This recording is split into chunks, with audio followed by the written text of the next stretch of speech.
তোমার চরণে অধম জানাইয়া বলাম ছিলাম যখন মায়ের গর্ভে কত কষ্ট করি কত কিছু করি আইলা এই না ভবপুরী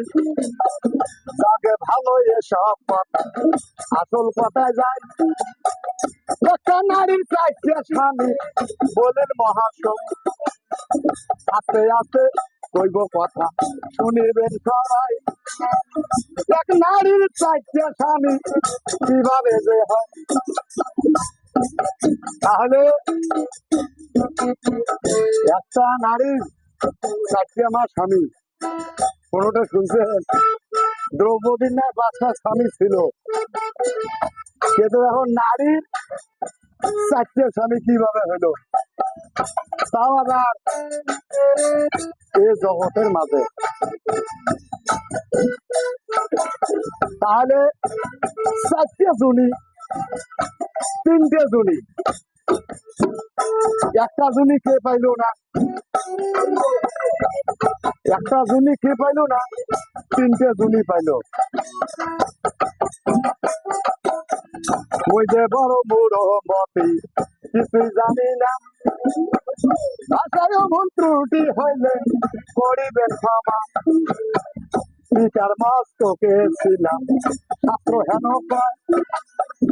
আসলে ভাবে যেতে হবে কেহ রবা না ধনের গৌরব তাই ভাইরে কইরো না প্রাণ পাখি ছাড়িলে দেহ সবাই অন্ধকার তাহলে প্রথম স্বামী যদি আমরা ধরি জুনি হইল কর্ণজুনি আমাদের দেহের মাঝে আছে কর্ণজুনি দুইটা এখানে গুরুই আপনাকে কর্ণজুনি গ্রহণ করছে আর এগুলো আধ্যাত্মিক তত্ত্ব মায়েরা মনে কিছু নেবেন না এগুলা কিছু আধ্যাত্মিক জগতের আলোচনা মা বোন আছেন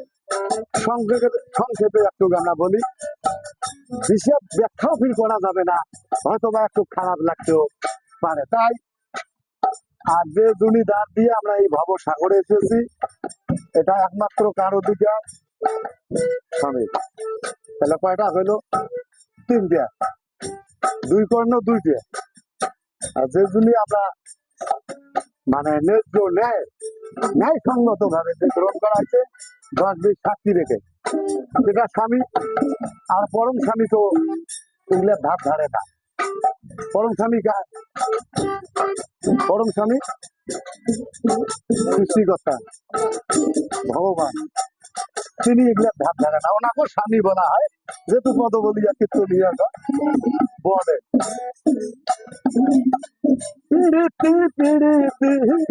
বিষম পিড়িতি পিড়িতি কয় জানে জাহানের পিড়িতি পিড়িতি বিষম পিড়িতি পিড়িতি কয় জানে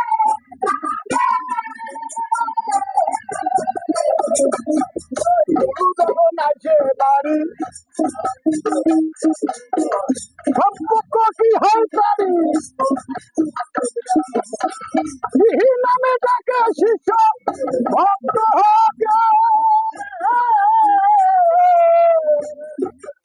গুরু যখন বাড়ি এসে তার শিষ্যের সাথে সম্পর্কটা কি থাকে গুরু যখন বাড়ি এসে কি কয় মাও কয় মহিলা গুলা মা কয় স্বামী গুলা বাবা কয় এটাও একটা গুরু শিষ্যের সম্পর্ক আমরা গত ভিডিও যে গানগুলা পাইছি আবার যদি একই ভিত্তিতে ওই গানগুলা করা হয় তাহলে কিন্তু সাবস্ক্রাইব করবে না বাবারে আমারও একটু না পয়সা তাই এখন আমাদের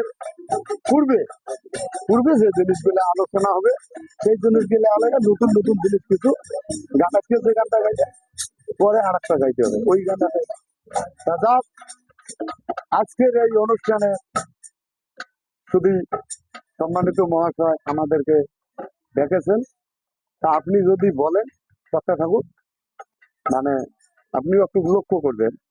আমাদের আসরটার প্রতি একটু লক্ষ্য করবেন। যেহেতু আমরা কর্মজীবী মানুষ, একটু কর্মে ধাবিত হই, চতুর্থ আপনাকে খেয়াল রাখার জন্য বলা হলো। যা আমাদের এই অনুষ্ঠান যদি কোনো ভক্তের সুবিধা এবং ভক্ত যদি আমাদের এই ছোট সংকীর্ণ একটা দল যদি একটু ভালো লাগি থাকে, তাহলে অবশ্যই দয়া করে আমাদেরকে একটু সহযোগিতা করবেন, সাবস্ক্রাইব করবেন। এটাই আমার সঙ্গের পক্ষ থেকে আমরা বিশেষভাবে সকল ভক্ত এবং আমাদের যারা ভক্তবৃন্দ আছেন আমাদের দেশের মাঝে, সবাই আমাদেরকে একটু করে সাবস্ক্রাইব করবেন। জয় জয় শ্রী গুরু অর্জুন প্রেমানন্দে, একবার হরি হরি বল। এবারে আজকের যার উদ্দেশ্যে আমরা এখানে এসেছি, আমাদের শ্রদ্ধেয় বাড়ির কর্তা শ্রী কাতুরাম চন্দ্র রায় মহাশয়ের কণ্ঠে আমরা একটি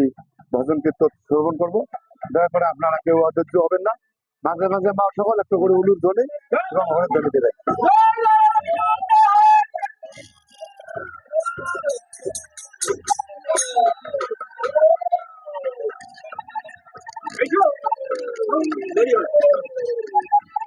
বাড়ি কোথায় লেখা হয়